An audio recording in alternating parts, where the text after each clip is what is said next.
দুর্যোগে কষ্ট পাওয়া মানুষের পাশে দাঁড়াবার জন্য।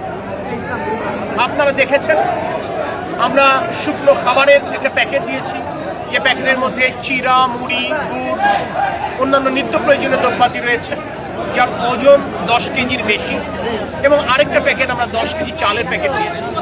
আমরা পর্যায়ক্রমে এইটা একেবারে প্রত্যন্ত অঞ্চলে পৌঁছে দিতে চাই।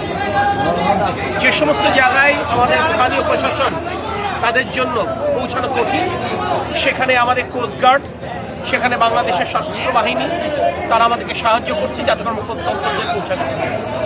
আমি মাননীয় প্রধানমন্ত্রী তারেক রহমানের পক্ষ থেকে এই বার্তাটুকু বাঁশখালীবাসীকে দিতে চাই যে এটি শুধুমাত্র এই মুহূর্তের এই খাদ্য সহায়তা নয়, তাদেরকে ঘুরে দাঁড়াবার জন্য সরকারের তরফ থেকে যা যা সহায়তা প্রয়োজন, অর্থাৎ তাদের যে সমস্ত বাড়িঘর পুনর্বাসন করার প্রয়োজন, নতুন করে মেরামত করার প্রয়োজন, সেখানে সরকার সহায়তা দিবে ইনশাআল্লাহ।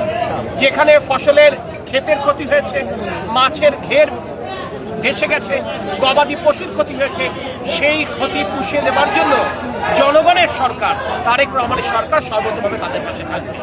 আমি এই বার্তাটা দেবার জন্য এসেছি এবং এই কার্যক্রম আগামী দিনগুলোতে আরো বিস্তৃত আকারে আমরা